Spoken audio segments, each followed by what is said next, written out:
सबसे पहले YouTube channel पवन sir Bettiah में आपका स्वागत है।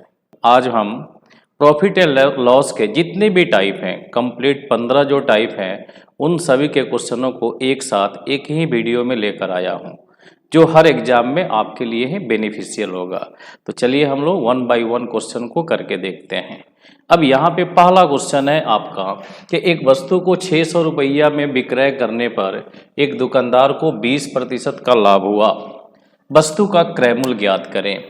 तो पहला जो टाइप कहता है, मैंने आपको बताया था कि अगर सीपी दिया है तो हम यहाँ पी परसेंटेज को गुना कर देंगे तो यह भी एसपी के बराबर हो जाएगा, या एसपी निकालना हो तो सीपी इंटू एल परसेंटेज कर देंगे तब भी हो जाएगा। फिर मैंने एसपी बोला था कि एमपी और यहाँ पे डी परसेंटेज को कर देंगे तब भी मेरा आंसर आ जाएगा। तो सीपी का अर्थ हुआ कॉस्ट प्राइस, एसपी का अर्थ हुआ सेलिंग प्राइस और एमपी का अर्थ हुआ mark price. P for profit होता है, एल फॉर लॉस होता है और डी फॉर डिस्काउंट होता है। इसकी चर्चा मैंने पहले वीडियो में कर रखा है। अब यहाँ पे क्वेश्चन में दिया क्या, एक वस्तु को 600 रुपया में बेचने पर, अब यह 600 रुपया मेरा विक्रय मूल्य है, बेचने पर मुझे 20% का लाभ होता है, तो आपको सीपी निकालना है। तो जब भी सीपी निकालना है तो आपका फोकस केवल और केवल प्रॉफिट एंड लॉस पे होना चाहिए। जब भी आपको सीपी निकालना हो, एसपी निकालना हो, तो आपका फोकस प्रॉफिट एंड लॉस पे होना चाहिए। तो यहाँ पे प्रॉफिट की चर्चा की गई है, और प्रॉफिट की चर्चा जब भी परसेंटेज में की जाए तो आप उसके फ्रैक्शन वैल्यू को निकालेंगे, हमेशा फ्रैक्शन वैल्यू को निकालेंगे। तो 20% का फ्रैक्शन वैल्यू जो होता है वह 1/5 होता है। फ्रैक्शन वैल्यू के लिए मैंने एक वीडियो बना कर रखा है। अब यहाँ पे प्रॉफिट रहेगा तो इन दोनों को जोड़ देंगे, तो 5 1 6/5, नीचे वाला मेरा सीपी होता है और ऊपर वाला मेरा एसपी होता है। अब इसके अलावा देखिएगा कि 6/5 हुआ है तो ऊपर वाला मेरा एसपी है और नीचे वाला सीपी है। तो इन दोनों में से एक की चर्चा करेगा और दूसरा आपको निकालना होगा। तो क्वेश्चन में एसपी की चर्चा की गई है तो आप एसपी यहाँ लिख देंगे, और यहाँ जब लिखेंगे तो आपको यहाँ ध्यान आएगा कि इसका यह कितना गुना है। तो आप देखेंगे इसका यह 100 गुना है तो इसका भी यहाँ पे 100 गुना होना चाहिए। यहाँ जितना गुना है उतना गुना यह होना चाहिए, यानी आपका आंसर कितना आ जाएगा, 500।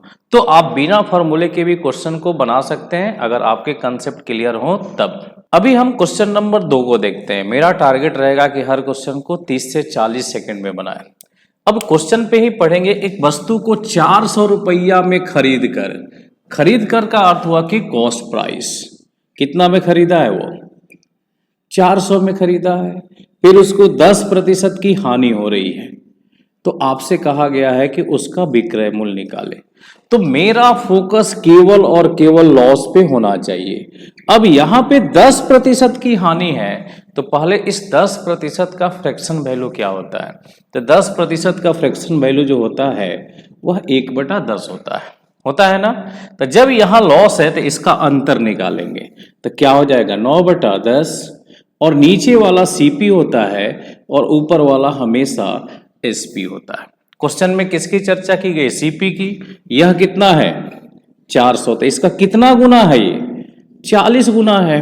तो हम भी इसका 40 गुना कर देंगे, 9 चौका 36 यानी 360, और यही मेरा राइट आंसर हो जाएगा। क्वेश्चन नंबर 3, एक वस्तु को 352 रुपया 88 पैसे में बेचने पर 12% की हानि होती है, वस्तु का क्रय मूल्य ज्ञात करें। अब यहाँ पे क्वेश्चन में विक्रय मूल्य दिया है 352 रुपया 88 पैसा, फिर आपको लॉस हो रहा है 12% का, और फिर आपसे पूछा गया है कि उसका क्रय मूल्य ज्ञात करें, ये न पूछा गया है। तो आप गौर से देखेंगे कि मैंने बोला था कि जब भी लॉस या प्रॉफिट की चर्चा करेगा तो उसके फ्रैक्शन वैल्यू को निकालेंगे। अब 12% है तो 12% का डायरेक्ट कोई फ्रैक्शन वैल्यू नहीं होता है, लेकिन 4 का तो होता है। अब आप जानते हैं कि 4% का क्या होता है, 1/25 होता है। तो इसी 4 का 3 गुना है ना 12%, तो हम डायरेक्ट लिखेंगे 3/25। तो 12 का जो वैल्यू होता है वो 3/25 होता है। अब यहाँ लॉस है, लॉस का अर्थ हुआ कि इन दोनों के बीच का अंतर निकालेंगे। कितना हो जाएगा 22/25। तो नीचे वाला जो होता है वो मेरा सीपी होता है और ऊपर वाला जो होता है वो एसपी होता है। क्वेश्चन में एसपी दिया गया है 352 रुपया 88 पैसा।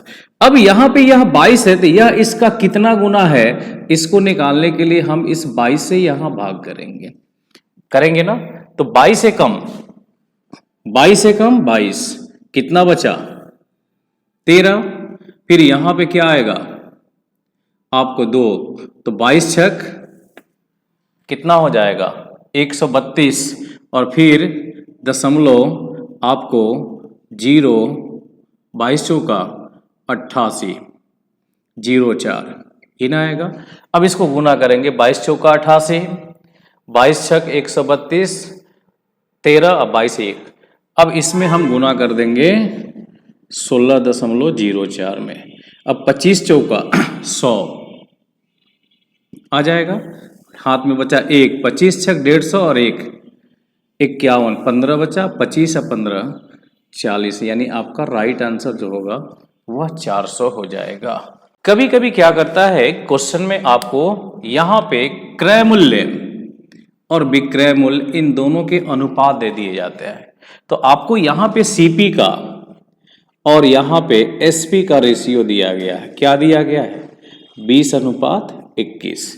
तो आपसे पूछा गया है कि प्रॉफिट परसेंटेज क्या होगा। तो यहाँ पे दिखाई पड़ रहा है कि मेरा क्रय मूल्य 20 रुपया है, तो मेरा लाभ जो यहाँ पे विक्रय मूल्य जो है वह 21 रुपया है। तो इससे यह ज्यादा है, तो इससे जब ज्यादा होगा तो हमें प्रॉफिट होगा, अगर इससे यह कम होता था तो मुझे लॉस होता। तो जब भी यहां रेशियो दिया जाए और प्रॉफिट परसेंटेज पूछा जाए तो हमेशा सीपी को 100 बनाने की कोशिश करेंगे, इसको 100 बनाने की कोशिश करेंगे। तो 20 में कितना से गुना करेंगे कि 100 हो जाएगा 5 से।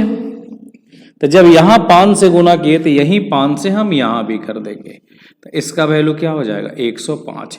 जब भी यहां पे रेशियो की चर्चा करेगा तो सीपी को हमेशा 100 बनाएंगे। तो 20 बचे 100, तो 21 बचे 105। तो अब यहां क्लियर हुआ कि यह 100% है, तो यह इससे कितना ज्यादा है 5% ज्यादा है। तो मेरा प्रॉफिट जो होगा वह मेरा आंसर जो होगा 5%। यहां से यह जितना ज्यादा होगा वही मेरा आंसर हो जाएगा और यही पी परसेंटेज हो जाएगा। तो हमेशा इस टाइप के क्वेश्चन को जब भी रेशियो दिया जाएगा तो सीपी को हमेशा 100 बनाएंगे। क्वेश्चन नंबर 5 देखेंगे। कहा गया कि एक वस्तु के क्रय मूल्य और विक्रय मूल्य का अनुपात 10:13 है, तो उसका प्रतिशत लाभ ज्ञात करें। तो आप इस रेशियो को देखेंगे कि ऊपर वाला आपका सीपी है और यह आपका एसपी है, तो यह 10 है और यह 13 है। तो आप इसको कन्वर्ट करेंगे 100 में, कितना से गुना करेंगे 10 से, तो यह क्या हो जाएगा 100। तो इसको भी 10 से गुना कर देंगे तो यह क्या हो जाएगा 30। कितना ज्यादा है 30, वही मेरा आंसर हो जाएगा। 10 वस्तुओं का क्रय मूल्य, 10 वस्तुओं का क्रय मूल्य 12 वस्तुओं के विक्रय मूल्य के बराबर है। लाभ या हानि प्रतिशत की गणना करें। अब इस टाइप के क्वेश्चन आएंगे आपके एग्जाम में। जब इस टाइप के क्वेश्चन आएंगे तो उसको आप कैसे बनाएंगे इसका भी फोकस करेंगे। तो आपको मैंने कभी बताया था कि अगर किसी क्वेश्चन में 2a बराबर 3b आ जाए तो आप इसको यहां जोड़ देंगे और इसको यहां जोड़ेंगे तो इसका रेशियो निकल जाएगा, 3:2 हो जाएगा। उसी तरह यहां भी देखेंगे इस क्वेश्चन में कि 10 वस्तुओं का मीन्स क्या होता है गुना क्रय मूल्य, तो हम 10 गुना सीपी लिखेंगे। यहां 12 वस्तुओं के विक्रय मूल्य के बराबर है, तो आपको यहां जब जोड़ा जाएगा तो सीपी को यहां जोड़ा जाएगा और एसपी को यहां जोड़ा जाएगा। इसका अर्थ हुआ कि सीपी आपका कितना हो जाएगा 12 और एसपी कितना हो जाएगा 10। तो आप एक चीज यहां देख रहे हैं गौर से कि मैंने 12 रुपया की वस्तु को 10 रुपया में ही बेच दिया है। तो मैं तो कम में बेचा हूँ, तो मुझे क्या होगा, नुकसान होगा। और नुकसान जो होता है इन दोनों के बीच का अंतर होता है, कितना है, 2। और यहाँ पे देखिएगा सीपी को हमेशा नीचे लिखते हैं, तो यह कितना हो जाएगा, 1/6। और 1/6 को क्या लिखते हैं हम लोग परसेंटेज में, 16.2/3%। और यही मेरा राइट आंसर हो जाएगा। आप इसको ऐसे बना सकते थे, 2/12 गुना 100, 6 काट देंगे, यह 3, यह 50, 50/3 का वैल्यू 16.2/3 होगा, ये ना आंसर होगा। तो हम जब इतना काटेंगे तो हमारा यहाँ पे कोई फ्रैक्शन दिया है तो उसका परसेंटेज वैल्यू, या कोई परसेंटेज दिया है तो उसका फ्रैक्शन वैल्यू अगर याद है तो इतना काम करने की कोई ज़रूरत नहीं है। इस टाइप के क्वेश्चन आएंगे। तो कहा गया कि 15 वस्तुओं का क्रय मूल्य 12 वस्तुओं के विक्रय मूल्य के बराबर है।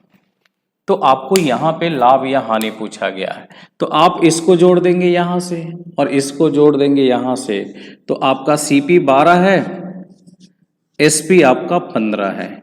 तो 12 में खरीदे आप और उसको 15 में बेच दिए, तो ज़्यादा में बेच रहे हैं, तो ज़्यादा का अर्थ हुआ कि मुझे प्रॉफिट होगा। कितने का प्रॉफिट हो रहा है, 3 का। और सीपी को कहाँ लिखेंगे, नीचे। तो यह कट के 1/4 हो जाएगा, और 1/4 का परसेंटेज वैल्यू कितना होता है, 25%। आजकल क्या होता है ना, क्वेश्चन सेटर थोड़ा सा चालाक होता है, क्योंकि बच्चे स्पीडली एक ही टाइप के क्वेश्चन के दिमाग में थ्योरम को बैठा के चलते हैं। यहाँ पे क्वेश्चन को बारीकी से पढ़ेंगे। 11 वस्तुओं का विक्रय मूल्य, 11 वस्तुओं का विक्रय मूल्य 12 वस्तुओं के क्रय मूल्य के बराबर है। अब यहाँ पे सीपी नहीं लिखा गया, यहाँ एसपी नहीं लिखा गया, यहाँ पे चेंज कर दिया गया। तो मैंने बोला था ना कि इसको यहाँ चेंज करेंगे और इसको यहाँ चेंज करेंगे ना। तो आप देखिएगा कि आपका सीपी कितना हो जाएगा, 11, एसपी कितना हो गया, 12। तो 11 रुपया की वस्तु को 12 रुपया में बेच दिए, तो आपने ज्यादा में बेचा है। कितना ज्यादा में बेचा है, 1 रुपया। और सीपी को हमेशा नीचे लिखते हैं। अब ये आपका जो है प्रॉफिट परसेंटेज हुआ। अब प्रॉफिट परसेंटेज जब भी निकालेंगे तो 1/11 फ्रैक्शन वैल्यू किसका होता है, 9.1/11। इसलिए मैं आपको बार बार कहता हूं कि फ्रैक्शन वैल्यू पे कमांड रखेंगे। कौन सा परसेंटेज का कौन सा फ्रैक्शन वैल्यू होता है, इस पे आपका फोकस होना चाहिए। अगर आपको फोकस है तो मुजमानी बनाएंगे, नहीं हो तो फिर गुना करेंगे, तब आंसर को लिखेंगे। अब यहाँ पे मैंने क्वेश्चन लिखा है, जिस क्वेश्चन नंबर 9 है, इसमें मैंने आपको बोला है कि 15 वस्तुओं का विक्रय मूल्य 18 वस्तुओं के क्रय मूल्य के बराबर है। लाभ प्रतिशत या हानि प्रतिशत ज्ञात करें। तो इस क्वेश्चन को आप लोग बनाएंगे और कमेंट बॉक्स में आंसर देंगे। क्वेश्चन नंबर हम लोग 10 देखेंगे। रजनी एक रेडियो को 800 रुपया में बेचकर उतना ही लाभ कमाती है जितना उसको 600 रुपया में बेचकर हानि होती है। रेडियो का क्रय मूल्य निकालें। तो इस टाइप के जब भी क्वेश्चन आएंगे तो आपको इस फॉर्मेट को याद रखना होगा, जितना लाभ उतना हानि, या जितना हानि उतना लाभ। क्वेश्चन को हमें 30 सेकंड में बनाना है। जितना लाभ उतना हानि का अर्थ हुआ कि इस लाभ और हानि का न्यूमेरिक वैल्यू दोनों समान होगा। अगर x रुपया का लाभ है तो x रुपया का हानि होगा, 10 रुपया का लाभ है 10 रुपया का हानि होगा, 50 रुपया का लाभ है 50 रुपया का हानि होगा। यानी जिस क्वेश्चन में जितना उतना दिया जाए उस क्वेश्चन में आपसे हमेशा सीपी पूछेगा। तो यह सीपी का अर्थ हुआ कि पहले विक्रय मूल्य को और दूसरे विक्रय मूल्य को जोड़कर हाफ कर देंगे तो मेरा आंसर आ जाएगा। तो पहले कितना में बेचा गया है, 800 में, और बाद में कितना में बेचा गया है, 600 में। इसको जोड़कर हाफ कर देंगे तो 800 600 1400, और 1400 का आधा जो होता है 700। अब देखिएगा यहाँ 800 यहाँ 700 है, तो 100 रुपया का यहाँ पे क्या हुआ है, लाभ हुआ है, और यहाँ पे 100 रुपया का क्या हुआ है, हानि हुआ है।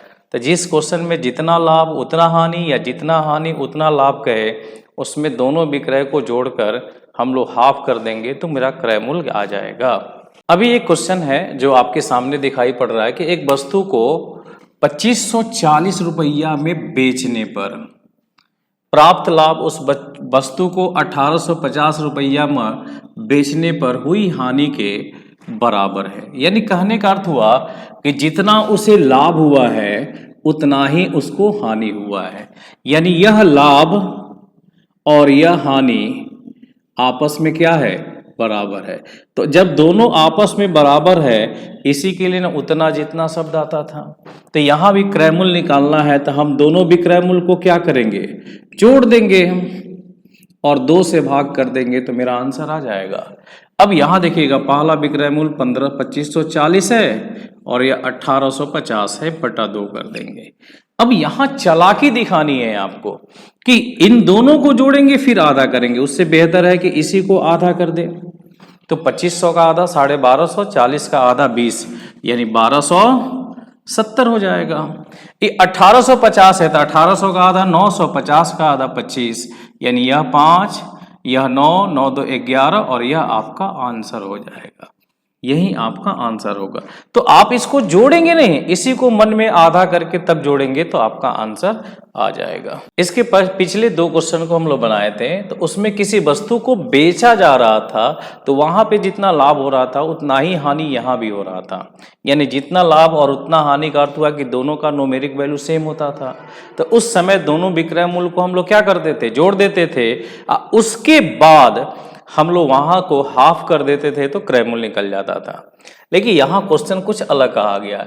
एक घोड़े को 20,000 रुपया में बेचने से प्राप्त लाभ उस घोड़े को 10,000 रुपया में बेचने से प्राप्त हानि का 4 गुना है। अब यहां पे लाभ और हानि दोनों बराबर नहीं है, यानी प्राप्त लाभ है वह हानि का कितना है, 4 गुना। यह प्राप्त लाभ है वह हानि का कितना गुना है, 4 गुना है।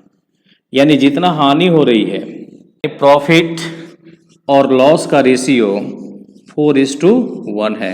अगर 1 रुपया की हानि हो रही है तो 4 रुपया का लाभ हो रहा है। तो जब यहां पे दोनों का न्यूमेरिक वैल्यू सेम नहीं आएगा तो आपको यहां पे जो दिया है ना उसको लिख लेंगे और इसको तोड़ेंगे। ये वाला टर्म आपको हमेशा तोड़ना होगा। 4 गुना कहेगा, 5 गुना कहेगा तो उसका फोकस करेंगे। तो आपको यहां प्रॉफिट एंड लॉस की जब चर्चा की गई है तो इस टाइप के क्वेश्चन को सीपी निकालने के लिए जल्दी से सीपी निकालने के लिए आप यहां देखेंगे कि 20,000 और यहां लाभ के साथ कुछ नहीं दिया है तो वहां पे हमेशा 1 रहता है। यानी यह 20,000 गुना 1 कर देंगे और यहां पे कितना विक्रय मूल्य दिया है, 10,000 और यहां कितना गुना है, 4 गुना कर देंगे और नीचे में जो यहां पे जितना गुना है ना उन दोनों को जोड़ देंगे तो मेरा आंसर आ जाएगा 4 1 5। तो 20 से कम 20,000 और 10 चौका 40,000 बटा 5 हो जाएगा। तो 40,000 20,000 60,000 बटा 5 और यह कट जाएगा और यही मेरा क्रय मूल्य हो जाएगा। नंबर 13 देखेंगे। यहाँ पे कहा गया है कि एक घोड़े को 16,000 रुपया में बेचने से प्राप्त लाभ उस घोड़े को 10,000 रुपया में बेचने से प्राप्त हानि का 5 गुना है। इस पे फोकस होना चाहिए। 5 गुना का अर्थ हुआ कि यह 16,000 है तो यहाँ पे लाभ कुछ नहीं है तो क्या है, 1 है और यहाँ पे उसको 10,000 में बेचा जा रहा है तो कितना गुना हो जा रहा है, 5 गुना। तो 5 कर देंगे और 5 और 1 6 हो जाएगा। तो 16 एकम 16,000 हो जाएगा और यहाँ 10 पचे 50,000 हो जाएगा बटा 6, यह क्या हो जाएगा 66,000 बटा 6 कट जाएगा, यह 11,000 हो जाएगा और यही मेरा सीपी कहलाएगा। अब यहाँ पे ये जो टाइप है एक नया टाइप है कि 10% और 20%। या यहाँ कह देगा कि X% Y% का सक्सेसिव डिस्काउंट बताएं। सक्सेसिव डिस्काउंट का अर्थ हुआ या इसका इक्विवेलेंट डिस्काउंट, इन दोनों के बदले में एकमात्र बट्टा होना चाहिए जो इसके बराबर हो। यानी आपसे कहेगा समतुल्य बट्टा। समतुल्य बट्टा का अर्थ हुआ इक्विवेलेंट डिस्काउंट। इसकी चर्चा करेगा। तो जब इसकी चर्चा करेगा तो यहां X% और Y% है तो आप यहां पे जोड़ देंगे दोनों को जोड़ देंगे और फिर दोनों को गुना करके 100 से भाग कर देंगे तो आपका आंसर आ जाएगा। तो यह तो आपका x है 10% और 20%। तो कहेगा कि इसका सक्सेसिव डिस्काउंट बताएं। तो आप इस 10 को और 20 को जोड़ देंगे, यहाँ पे 10 गुना 20/100 कर देंगे। 10 और 20 30 और -2 यानी आपका आंसर 28% आया। तो आप यहाँ पे गौर से ध्यान देंगे, आपको थोड़ा सा समय कम करना है, तो आप यहाँ पे फोकस करेंगे कि अगर दोनों के पास जीरो हो, दोनों के पास जीरो हो तो यहाँ नीचे तो हमेशा हमारा जीरो है, तो पहले इन दोनों को जोड़ देंगे 10 और 20 30, लेकिन इस जीरो को हटा देंगे और यहाँ अंक को गुना कर लेंगे 2, यानी आपका आंसर हो जाएगा 28%। जैसे कह दिया जाए कि 10% और 30% का सक्सेसिव डिस्काउंट बताएं या इसका इक्विवेलेंट डिस्काउंट निकालें, तो यहां भी जीरो है, यहां भी जीरो है, तो 10 और 30 40 हो जाएगा और इस जीरो को हटा देंगे तो 3 एकम 3 हो जाएगा, यानी आपका इक्विवेलेंट कितने के बराबर हो जाएगा 37। उसी तरह हम कह दें 20% और 30% का निकालना है, तो पहले इन दोनों को तो जोड़ेंगे 30 20 50, लेकिन घटाएंगे तो इस जीरो को छोड़ देंगे तो 6, यानी कितना हो जाएगा 44% हो जाएगा ना। तो आप यहाँ पे 20% और 40% का सक्सेसिव डिस्काउंट बताएं बिना कलम चलाए, फिर 30% और 40% का बताएं, फिर 10% 40% का बताएं, फिर 30% 50% का बताएं, फिर आपको 50% और 70% का बताएं, या 70% और 80% का सक्सेसिव डिस्काउंट बताएं जिसके लास्ट में जीरो हो। तो जब जीरो होगा तो उसको इस मेथड से बनाएंगे और जब जीरो नहीं होगा तो उसको हम लोग इस मेथड से बनाएंगे। फिर आपसे कहा देगा यहाँ पे कि 10% और 15% का सक्सेसिव डिस्काउंट बताएं, तो आप यहाँ पे x + y फार्मूला का यूज करेंगे, आप यहाँ पे x + y करेंगे और फिर xy/100 करेंगे, ये ना करेंगे। तो आप इसके जगह पे क्या लिखेंगे 10 और इसके जगह पे क्या लिखेंगे 15, फिर यहाँ पे 10 गुना 15/100 करेंगे, तो 10 और 15 25, एक जीरो से एक जीरो कट जाएगा, 1.5 होगा। तो जब भी किसी संख्या में से यहाँ पे डेसिमल को घटाना होगा तो पहले इस डेसिमल को हम लोग पूर्णांक में लाएंगे, परफेक्ट नंबर में लाएंगे। तो इस 1.5 को जब भी दशमलव आएगा ना तो इसको रुपया पैसा मान लीजिएगा, यह 1.5 रुपया हुआ। अब इस 1.5 रुपया में कितना जोड़ देंगे, आधा पैसा जोड़ देंगे तो 2 रुपया हुआ, तो यह और यह मिलकर 2 रुपया हुआ। तो अब आप यहां से 2 रुपया घटा लेंगे, यानी आपका आंसर जो आएगा ये आएगा। अगर आपसे कह दिया जाए कि 12% और 13% इसका सक्सेसिव डिस्काउंट निकालें, तो आप यहां गौर से देखेंगे कि यहां 12 है और यहां 13 है, कहीं जीरो नहीं है, और सक्सेसिव डिस्काउंट में हमेशा नीचे जीरो होता है। तो आपका फोकस होना चाहिए कि पहले इन दोनों को जोड़ेंगे, तो 12 13 25 और 12 13 को गुना करेंगे तो 2 लगातार संख्या है, 2 लगातार संख्या को जब गुना करेंगे तो मैंने बताया था उन दोनों में जो छोटी संख्या होगी उसी का स्क्वायर उसमें जोड़ देंगे। तो 12 का स्क्वायर 144 जोड़ देंगे तो 156, लेकिन 2 जीरो है तो 2 अंकों के बाद दशमलव आ जाएगा। तो आप गौर से देखेंगे कि यहाँ पे 25 है और यहाँ 1.56 है, तो 1.56 का अर्थ हुआ कि 1 रुपया 56 पैसा हुआ। तो आप इसमें कितना और जोड़ देंगे 44 पैसा जोड़ देंगे, तब न जाकर यह 2 रुपया हुआ। अब इस 2 रुपया को यहाँ से घटा लेंगे तो आपका यह सक्सेसिव डिस्काउंट आ गया। यानी इक्विवेलेंट डिस्काउंट निकालना हो तो आपका फोकस इस वाले पॉइंट पे होना चाहिए। अब कुछ सक्सेसिव डिस्काउंट मैं आपको देता हूं, उसको आपको इक्विवेलेंट में चेंज करना है। जैसे यहाँ पे कह देगा 13% और 15%, इसका इक्विवेलेंट निकालना है आपको। फिर कह देगा 20%, फिर कर देगा 23%, फिर कह देगा 18%, फिर कह देगा 25%, इसके बारे में निकालना है। फिर कह देगा 17%, फिर कह देगा 18%, इसको निकालना है। फिर कह देगा 23% और फिर कह देगा 17%, इसको निकालना है। फिर आपको कह देगा कि 12% और इधर कह देगा 26%, इसको निकालना है। फिर आपसे कह देगा 35% और फिर कह देगा 40%। फिर आपको यहाँ पे कह देगा 25% और यहाँ पे कह देगा 30%। तो इतने क्वेश्चन को आप बनाएंगे और फिर कमेंट बॉक्स में मुझे आंसर भेजेंगे। अब आपको आगे यहाँ पे 10%, 20% और 30%, अब दो से अधिक की चर्चा करेगा और बोलेगा कि आप बताइए इन दोनों तीनों का एक मात्र बट्टा कौन सा होगा, यानी इक्विवेलेंट आपको समतुल्य बट्टा निकालना है। क्या निकालना है? समतुल्य बट्टा निकालना है। अब यहां पे 3 की चर्चा की गई है, तो पहले आप इस 2 को 1 करेंगे, कोई फॉर्मूले को नहीं लिखेंगे। 20 और 10 30। पीछे मैंने जितने भी क्वेश्चंस लिखे हैं ना, उसको प्लीज और प्लीज आप बनाएंगे तो आपका एक्सरसाइज कंप्लीट होगा, प्रैक्टिस भी होगा। अब फिर यहां भी 0 है, यहां भी 0 है, तो 2 एकम 2, यानी यह कितना हो गया? 28%। अब इसके साथ 30% को ले लेंगे क्योंकि 2 को 1 करना है, तो 28 और 30 कितना होता है? 58 होता है। और फिर देखिएगा कि यहां और यहां पे 1 0 है, क्योंकि नीचे तो 2 0 होता है। 28 तिहाई कितना होता है? 84 होता है, तो 8.4 हो जाएगा।